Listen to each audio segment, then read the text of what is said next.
Hello and welcome to another lecture for my class, PSYC 440/640. The class is called Experimental Methods, but is really more of a class on univariate data analytic techniques from a model comparisons perspective.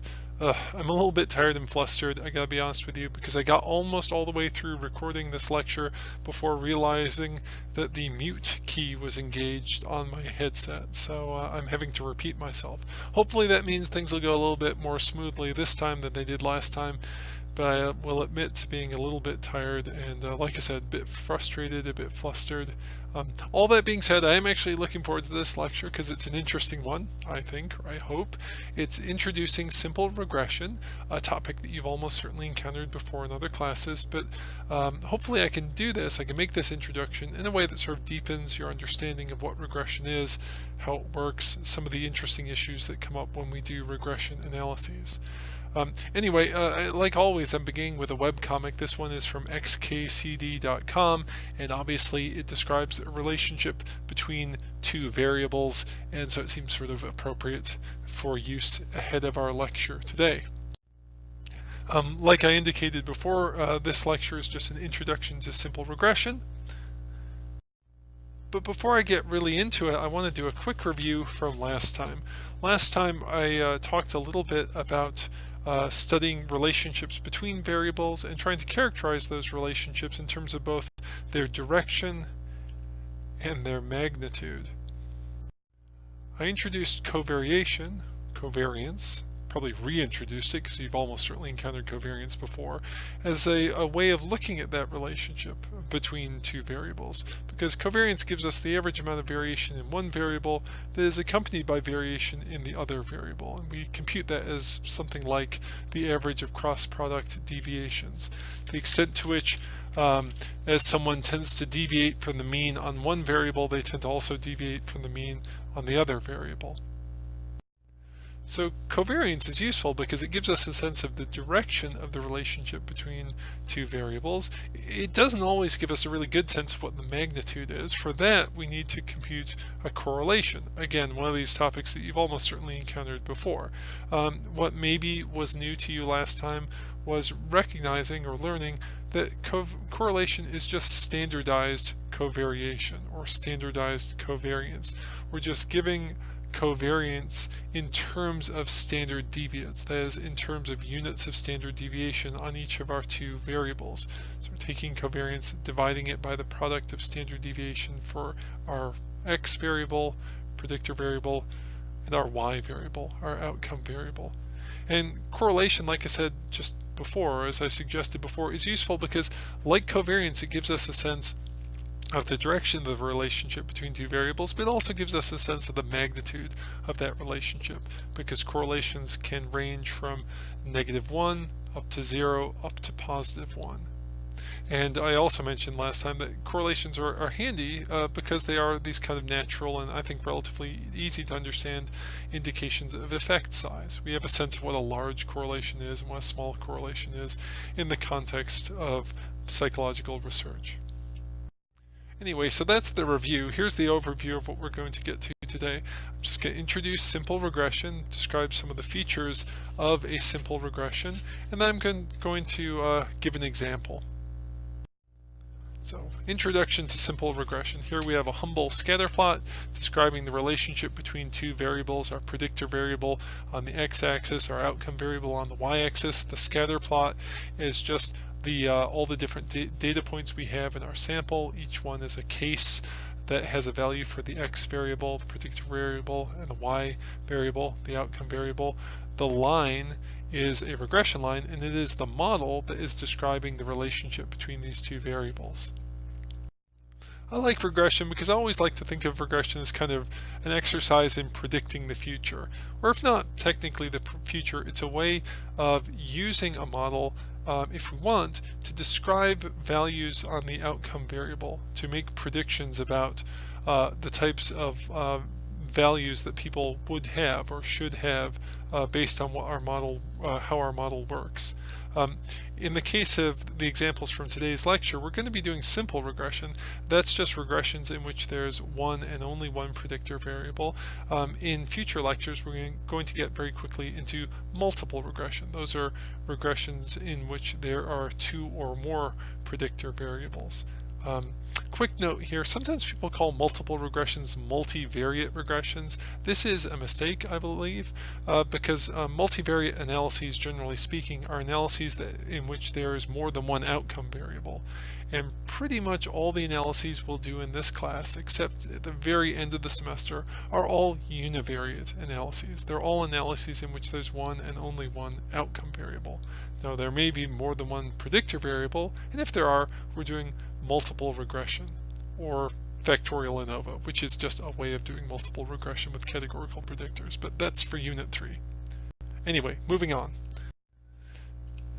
The basic idea with regression, or really with almost any of our model building, is that we develop a model, or we sometimes say we fit a model to the data that's based on the predictor and outcome variable values that we have in our sample. So we kind of build our model.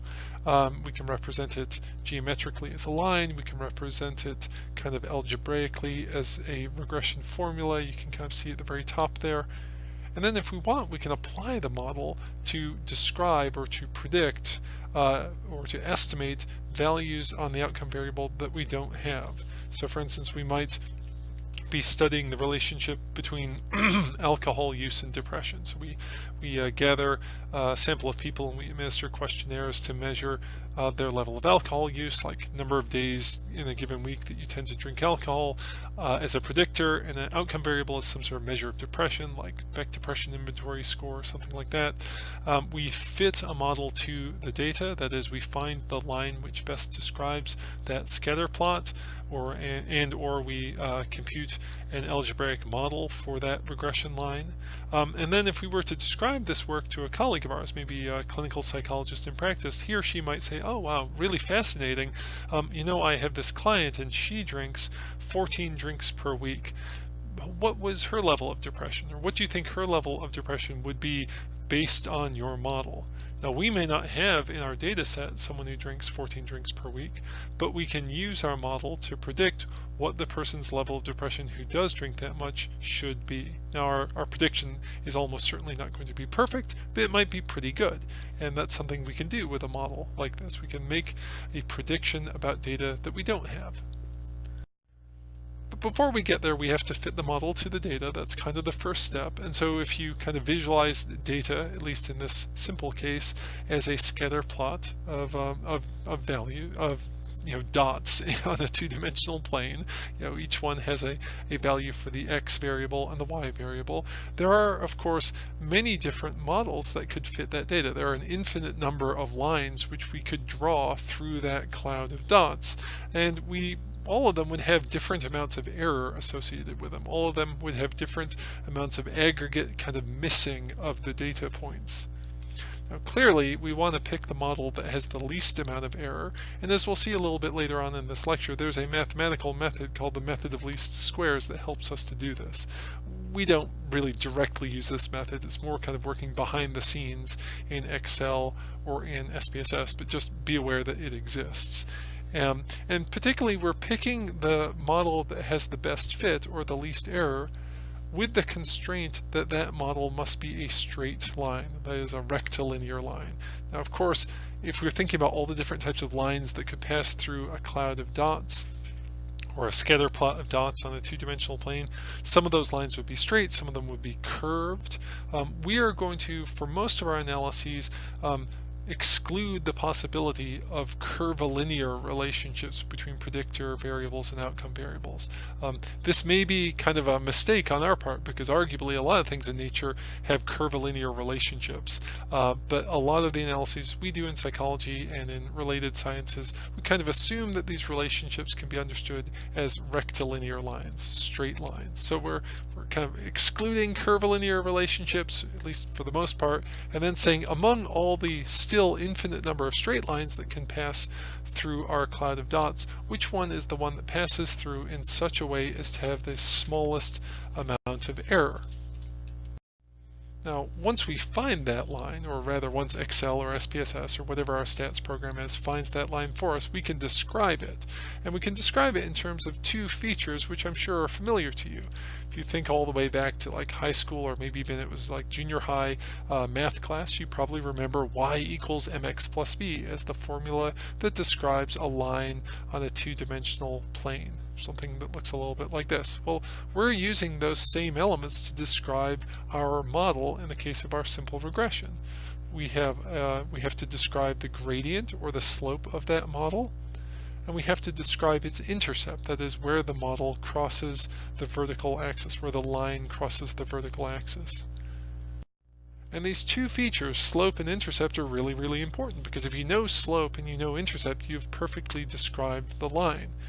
You can consider how this might work. We have, in the case on the image on the left here, we have two lines with the same intercept but different slopes. They're clearly two different lines. On the right, we have lines with the same slope but with different intercepts. The point is, the slope and the intercept, those two features are what define the line for us and what can be used to interpret what the model means, or how the model works. Without trying to make things too complicated, we'll just quickly note that when we write out regression models in statistics, we use a slightly different notation than the old y equals mx plus b notation. Particularly, we use the term b sub 0 to refer to the intercept. That's just the value that the model predicts when the value for the predictor variable x is 0. So if I take my formula here, y hat sub I, that's the predicted value for a particular person, whether it's person number 1, person number 2, person number 3, and so on in our data set, is going to equal b sub 0, which is our intercept, plus b sub 1 times x sub 1. b sub 1 is our slope, x sub 1 is our predictor variable. Now when the value for the predictor variable is 0, the formula reduces and the predicted value is just equal to b sub 0. Again, this is just what the model says, what the model predicts, or what the model says when the value for x is 0. And a little bit of a note here, sometimes that value, that prediction for the intercept, is a useful thing to predict, because there are some situations where we're studying variables which have natural and understandable 0 values. These are ratio scaled variables. So for instance, if our predictor variable is number of drinks consumed per week, clearly some people drink 0 drinks per week, and it might be interesting to ask of the model, what is a person's level of depression if they drink 0 drinks per week? That would be asking what's the intercept of the model. And maybe it's their level of depression is 5 on the scale, or maybe it's 12, or whatever. But you could interpret the intercept in a meaningful way. You could discuss the intercept in a meaningful way. Sometimes that's not the case. We might have a predictor variable like intelligence. Let's say we're looking at the relationship between intelligence and depression. Well, as much as we might joke about it, nobody has an intelligence or an IQ score of 0. So although the model makes a prediction for what someone with an IQ score of 0 would be, there is an intercept for such a model. The value of that intercept isn't particularly informative, because in the real world no one has an IQ score of 0. Now if we're dealing with a research situation like that, where we have a predictor variable which doesn't have a natural and easily understandable 0, we can actually solve or address the problem by centering the predictor variable. And I'm not going to say a lot more about that right now, because in my next lecture I talk about centering and kind of make a case for why it can be really handy to do, at least in situations where our predictor variable doesn't have a natural or kind of easily understandable 0. So anyway, that's a bit of a digression there, but you get the basic idea that one of our elements in our that we need to describe our line is the intercept. In the world of regression, we represent the intercept as b sub 0. The next thing we need, of course, is the slope, and the slope is b sub 1. And the slope b sub 1 is just giving us the change in the outcome variable that is associated with a 1-unit change in the predictor variable. So if we take the predictor variable, which, to go back to the example of alcohol, let's say the predictor variable is number of drinks per week, we could say, well, what's the number of drinks per week, what's the level of depression for someone who drinks 10 drinks per week? It has some value, And then we say, well, what's the level of depression for someone who drinks 11 drinks per week, or drinks 9 drinks per week? As we slide the predictor variable up and down by 1 unit, we observe a change, or there is a change in the predicted level of the outcome variable, and that difference, that rise over run, if you will, is just our slope. And I've put the algebra up here. Maybe it's a little bit fussier than it needs to be. It's just meant to say that you can solve for b sub 1 and show that it's just the difference between the predicted value when a variable, when our predictor variable is one particular value, and when it is yet one more value, either greater or smaller than that initial predicted value. So intercept and slope, those are the two things we need.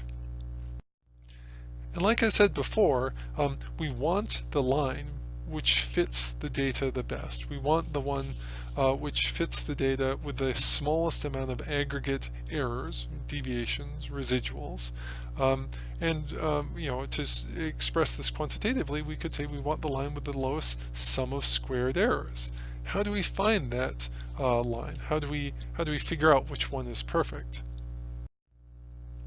Well, we could just try a lot of different lines. I mean, you could imagine if you had a lot of time on your hands, sitting down with a scatter plot on a piece of paper and with a ruler, just drawing a line through the cloud of dots, and then measuring all the little deviations, and creating sums of squared deviations and adding them all up and getting a sum of squares for your first line, and then go back and like erase that or shade it out a little bit and draw another line, repeat the process, draw another line, draw another line, draw another line, and so on and so on and so on. This would obviously take a lot of time and probably not be worth all the effort you'd have to put into it. Little side note here, this is actually how statistical software that does curvilinear estimation works. It is the case mathematically that there is one perfectly straight line that passes through a cloud of dots so as to minimize errors. That can be mathematically found, it can, located. There is not necessarily one and only one curvilinear line that can pass through a cloud of dots in such a way as to minimize errors. So without the tool of ordinary least squares, which I'll get to in just a second, to help, curvilinear estimation software just iteratively tries a bunch of different lines again and again and again, of course very quickly, because computers can work very quickly, each time getting a sense of the amount of error, and then just picking over a stretch of runs the one that has the smallest amount of error. So you could do something like that yourself, especially if you constrained your line drawing to just straight lines, but it would take a long time to do, and it would be probably a lot of work, maybe not worth all the bother.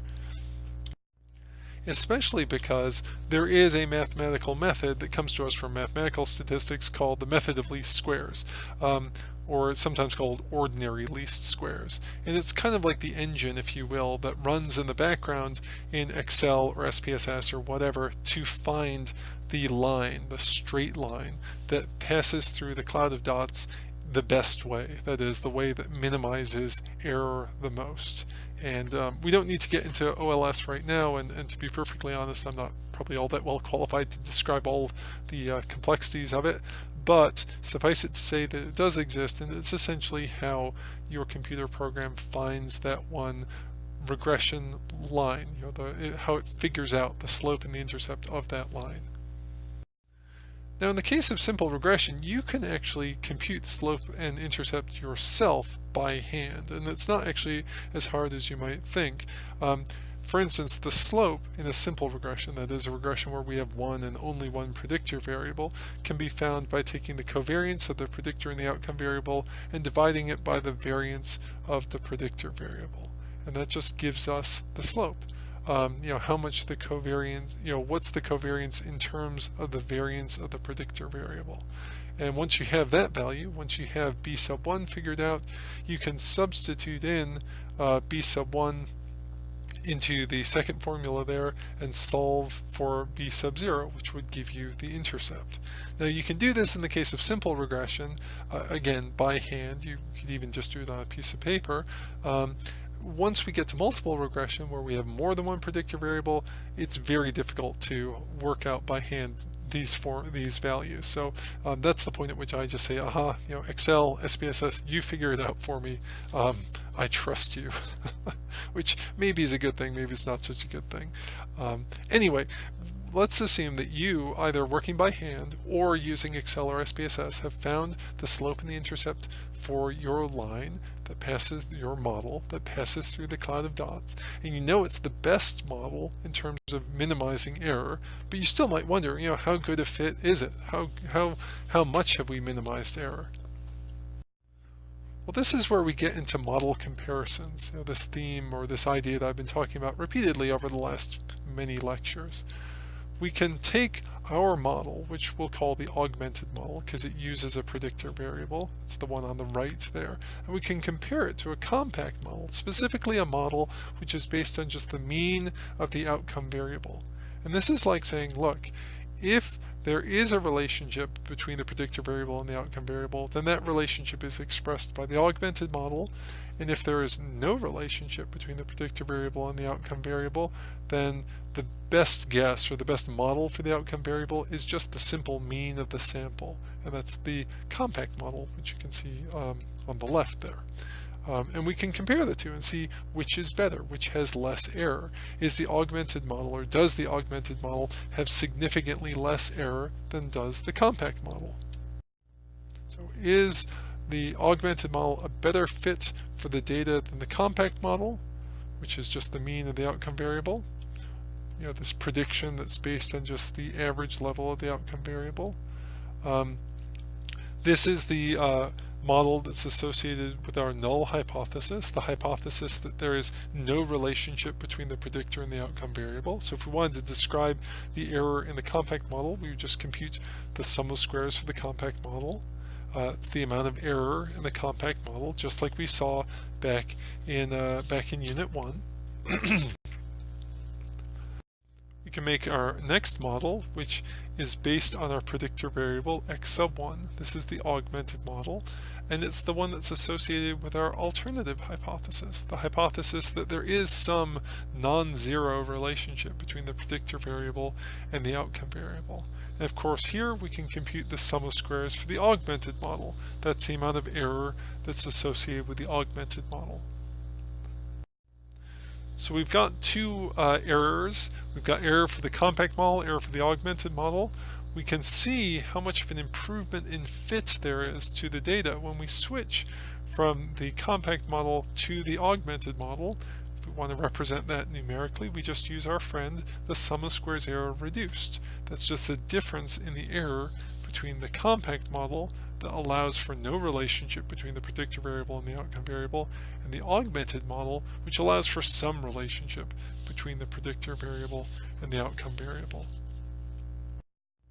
So here are those images again, and I know this is a bit grainy, this image, but if you look up at the top, you can see the compact model and the augmented model, and if you kind of look down towards the bottom of the image, you can see how you might, if you're working this out with a piece of paper and a pencil, you could kind of just compare those drop lines and see how much did the drop lines shrink when you switch from compact model to augmented model. By the way, this image here comes from our textbook, Andy Field's Discovering Statistics Using SPSS, and he uses, as some textbooks do, the subscripting notation for these different sums of squares values. So for instance, the sum of squares error for the compact model is noted here in the image as SS sub t. That's meant to suggest sum of squares total, like the total amount of error, because the compact model will always have the most error of any model, so like the total error that we're trying to get rid of. Sum of squares augmented model is noted as SS sub r, which can be read as sum of squares residual, that is the sum of squares that's left over, the amount of error that's left over in the augmented model. Like the augmented model is hopefully an improvement over the compact model, but it still has some error associated with it that is residual, that's left over. So that's SS sub r. And then down at the bottom, the sum of squares error reduced is sometimes noted as SS sub m. That's can be read as like sum of squares model or sum of squares model comparison. It's the improvement in error, or the reduction in error, or the improvement in variance explained when we switch from the compact model to the augmented model. So despite the fact that the notation differences can be a bit vexing, hopefully that makes sense. And if it doesn't, just merely looking at the pictures, I hope makes sense. Which model has less error? Just try and visualize those drop-down lines between the data points and the line that describes the model in either the case of the compact or the augmented model.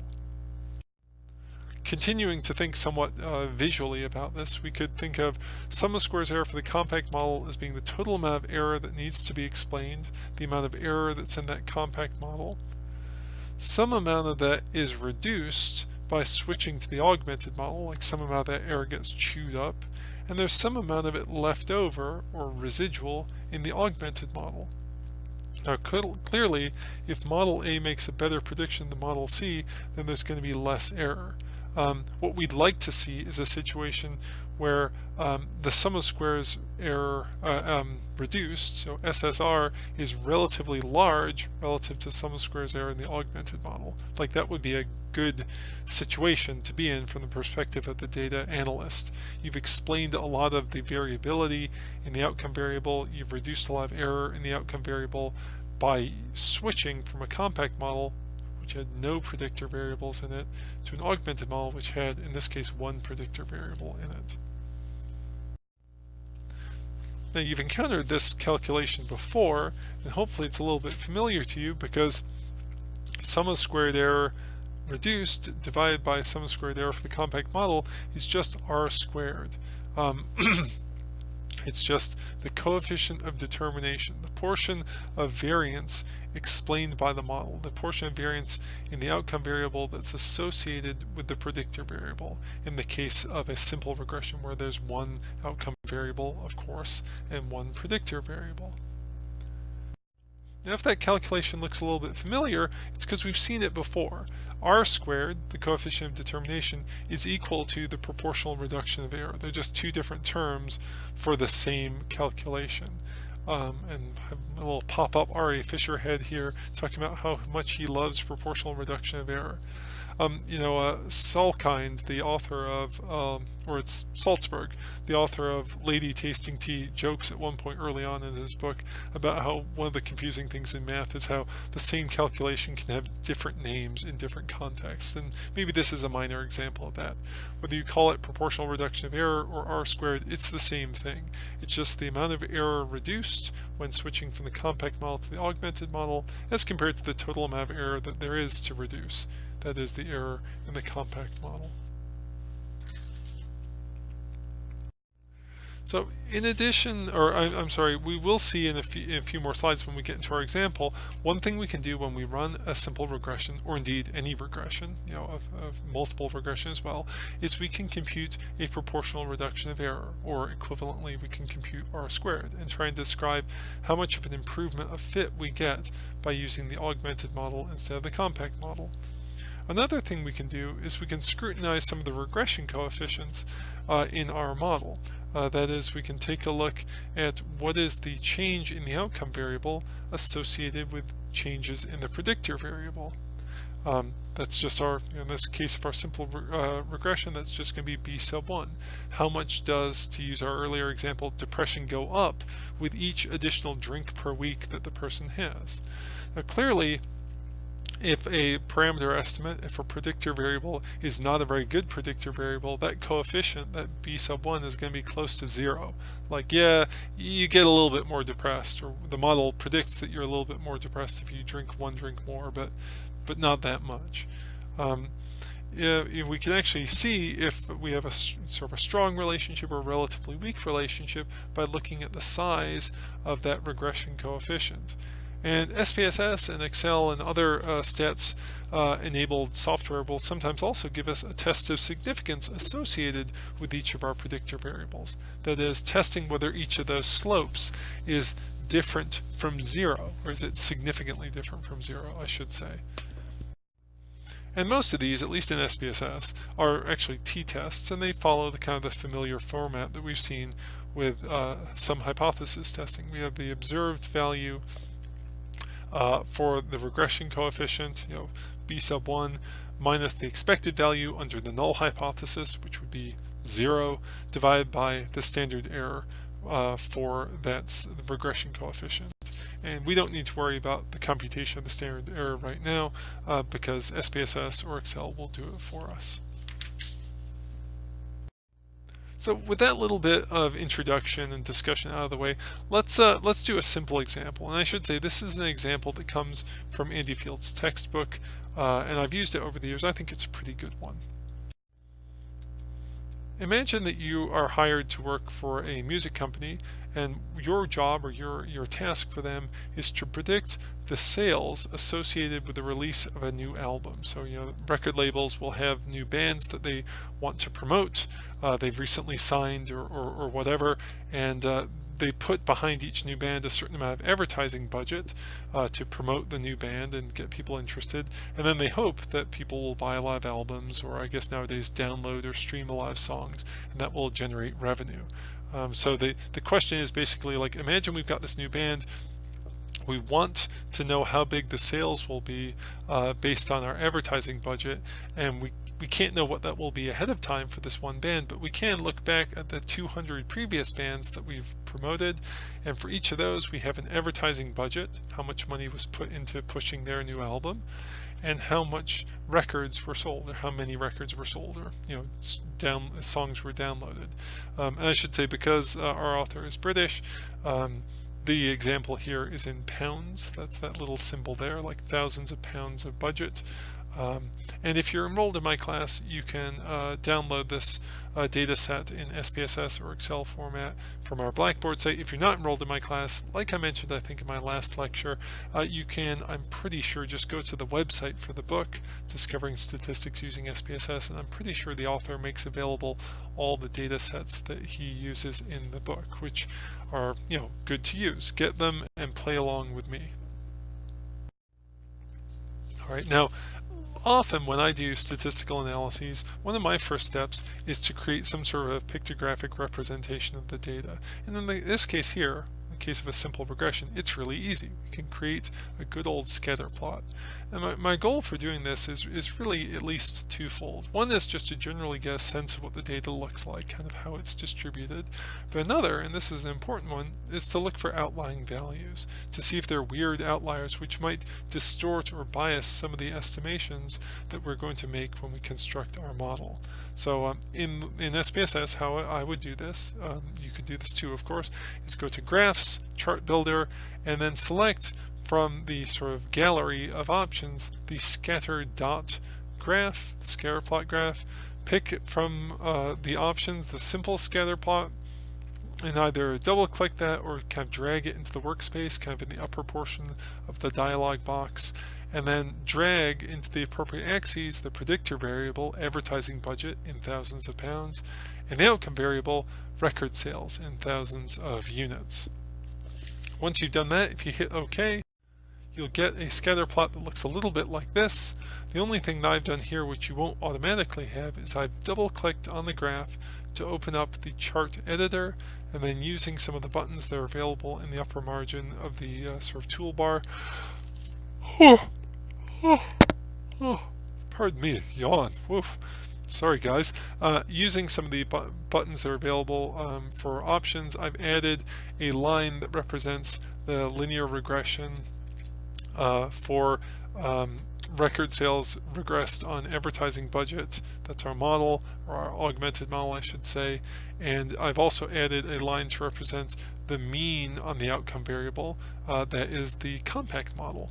And so you can kind of just see by looking at them pretty easily that the augmented model is a better kind of representation of what the data looks like than is the compact model. Well, assuming that the graph alone wasn't good enough for you, you might want to run the analyses sort of formally, if you will, and that's pretty easy to do. You just do analyze regression linear. For the dependent variable, that's our outcome variable, our record sales. For the independent variable, that's our predictor variable, advertising budget. There are lots and lots of options that you can find for running regressions in SPSS. In future lectures, we'll dig into what some of these are, but for the time being, let's ignore all or most of them and just hit OK.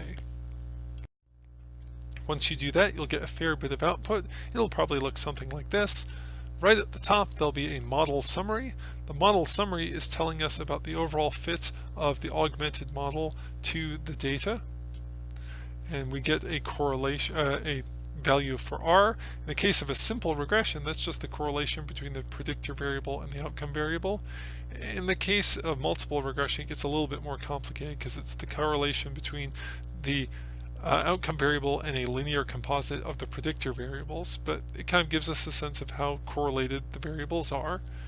You get R squared, which is our coefficient of determination, or our proportional reduction of error, the improvement in fit we get when switching from the compact model to the augmented model. We also get adjusted R squared, which is a way of adjusting for the fact that models will always fit their sample of data, the data they were built from, of course, better than they will fit the entire population of data. And adjusted R squared tries to reflect that fact by diminishing R squared a little bit to show that R squared based on just the sample of data is always going to be a bit of an overestimation about how much the two variables are related to one another. Now in the case of very small samples, that difference between R squared and adjusted R squared is going to be noticeable, because we know that small samples tend to yield poor estimators of populations. Large samples, this is less of an issue. And so in the present example here, I think we've got something like 200 cases, 200 different former record releases. That's a pretty big sample, and it's probably not too surprising then to notice that R squared and adjusted R squared are almost exactly the same. So again, either way, whether we're looking at R squared or adjusted R squared, we can conclude that about 33% of the variance in the outcome variable, record sales, is associated with variance in the predictor variable, that is advertising budget. And we might say something like, well, in the population we'd estimate that it's about 33%, kind of focusing on adjusted R squared. We also get in the model summary a standard error of the estimate. Standard error of the estimate is just describing the estimate of error around the regression line, how much we think our regression line is actually predicting the data in the population.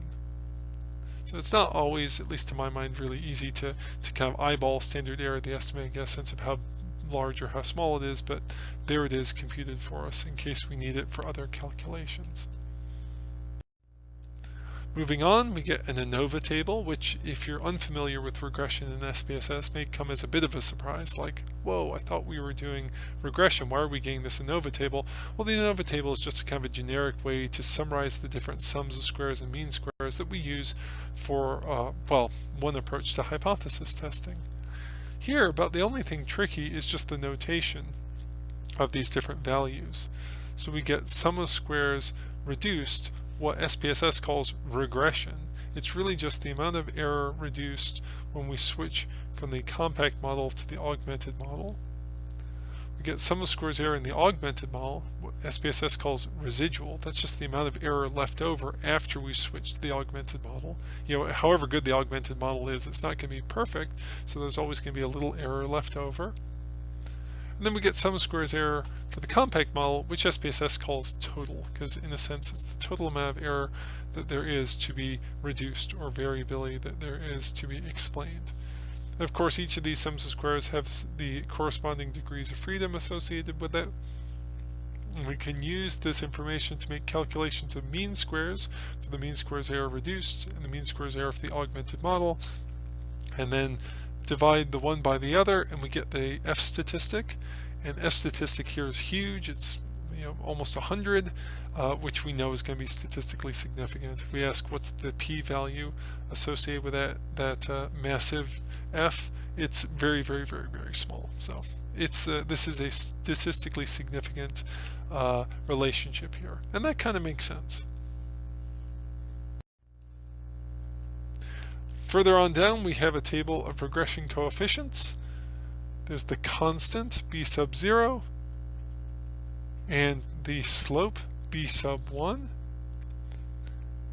We also get this value called beta. This is just a standardized regression coefficient, so the slope in terms of standard deviations. So it's just a kind of a standardized way of looking at the predictor variable b sub 1. And in the case of multiple regression, where we have b sub 1 and b sub 2 and so on, beta, standardized regression coefficients, that is, can be useful to look at if we're trying to compare one predictor variable to another. So again, we've got our unstandardized regression coefficients, b sub 0 and b sub 1. And our standardized coefficients are betas, or they're sometimes called beta weights. These are just, this is just the regression coefficient b sub 1 in terms of standard deviations. And it's easier, they make it somewhat easier for us to compare different predictor variables to each other. So once we've looked through all the output, we can write out the formula for the regression model. We can write out the equation. So we take our basic equation and we substitute in those values for the unstandardized regression coefficients. And so we have, our intercept is 134.14 times 1,000, because everything's in units of thousands in this example. Of units are sold when advertising budget is 0. 0 is a meaningful number in this example, because presumably some poor band could have a 0 budget for their advertising. And then our slope, b sub 1, is 0.096 times 1,000 for every thousands of pounds of advertising put into the band, put into promoting that new release.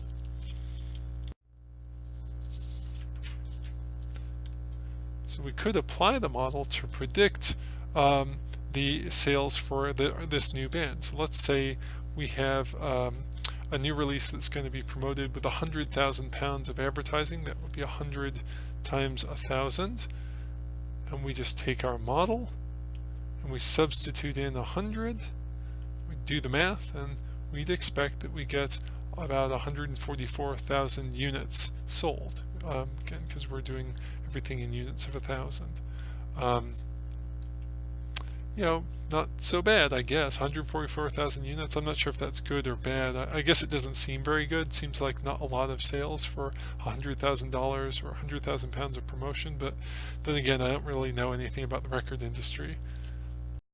It's worth reflecting at this point that our model only really explains about 33% of the variance in the outcome variable, which maybe isn't surprising because it just includes one predictor variable, that is advertising budget. It's possible that if we added another predictor variable to the model, we'd be able to better explain this variability. We'd be better able to reduce error. That would of course bring us into the realm of multiple regression, because we'd have more than one predictor variable. And I'll get to that topic in not the next lecture, but the one that follows it immediately afterwards. So anyway, we could, if we wanted to, and I guess I didn't mention this yet, we could go back and rerun our analyses. You could sort of delete your results and rerun them, this time just asking by clicking on the statistics button for estimates and confidence intervals for your regression coefficients. If you did that, you get all the same output, except now your coefficients table has some additional information on the right. You've got the 95% confidence interval for the constant, for the intercept, and for the advertising budget. And you also get these nice t-tests, which test whether those values are significantly different from 0. So is the intercept significantly different from 0? Well, it is, although that's probably not very interesting. Is the slope significantly different from 0? It is, and so that suggests that there is, there is some relationship between advertising budget and record sales. And again, you get these confidence intervals, which are nice because they describe our level of certainty or uncertainty around these estimates that we're making. How well do we think these sample statistics estimate the population parameters, like the slope in the population of all data, or the intercept in the population of all data?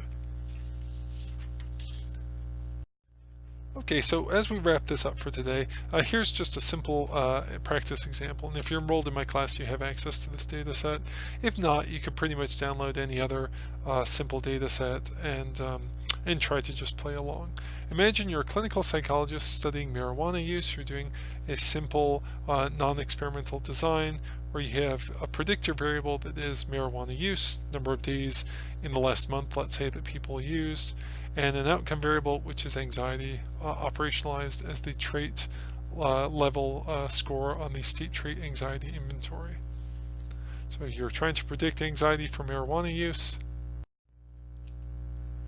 You want to test the model. Is it statistically significant, and what is the effect size? What's the effect size of the model? Could you write out the equation for the model, fill in the numbers appropriately? And how could you explain what the different elements of the model, the slope and the intercept, mean? Like if somebody walked up to you and said, oh, this looks fascinating, but what does b sub 0 mean? What is that value? Or what does b sub 1 mean? Could you describe it or answer that question in plain English? If you can, great. You already know this stuff, or you're following along very well. If you can't, then stop the video, go back and take a look at some of the earlier material I presented, because I want to make sure that you really understand this. Okay, with that in mind, let's do a preview for next time. What's coming up? Well, I want to talk about centering predictor variables. I talked about that early in this lecture, and I want to get back to it because it's an interesting topic. I also want to talk about another interesting topic, basic regression diagnostics, all the different little kind of ancillary calculations you can make to evaluate how well or how poorly your model fits the data. But before we get there, I hope you have a chance to take a short break, maybe have a cup of coffee, cup of tea, rest and rejuvenate. That's probably what I'm going to do at this point. At least have a drink of water, get up, stretch my legs. Thank you as always for your attention. I really do appreciate the time you put into watching these videos. Lord knows some days it seems like it takes me a long time to record them, so I'd like to think that the effort isn't entirely wasted. Oh well. And on that note, I'll say goodbye and I'll see you next time. Bye bye.